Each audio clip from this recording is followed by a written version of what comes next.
Big boss मराठीच्या season 5च्या आजच्या भागात पाहिल्याप्रमाणे निक्कीचा ग्रुप सूरजच्या भोळ्या स्वभावाचा फायदा घेताना दिसून येत आहे.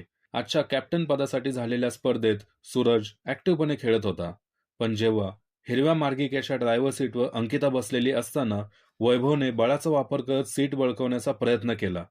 यावेळी अंकिताच्या मदतीला आलेल्या सूरजवर वैभवने आवाज चढवला. तेव्हाच सूरज आणि वैभव या दोघांमध्ये बरीचशी बाचाबाची झाली.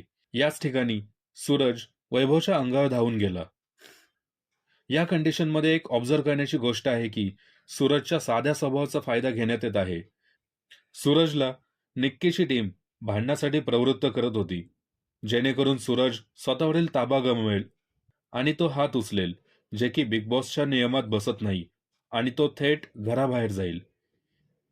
यामध्ये सूरजचे टीम मेंबर त्याला शांत होण्यासाठी मदत करतायत आणि त्याला गेम समजून सांगत आहेत. पण आता तुम्हीच सांगा, ठेचा भाकरी खाऊन बनलेली बॉडी या प्रोटीन पावडर खाऊन फुगलेल्या बेडकांना थोडीच ऐकणार. यावर आपली काय प्रतिक्रिया असेल ते आम्हाला कमेंट बॉक्समध्ये नक्की सांगा. आणि हो, आमच्या डीसी चर्चा या मराठी यूट्यूब चॅनलला लाईक, शेअर आणि सबस्क्राईब नक्की करा.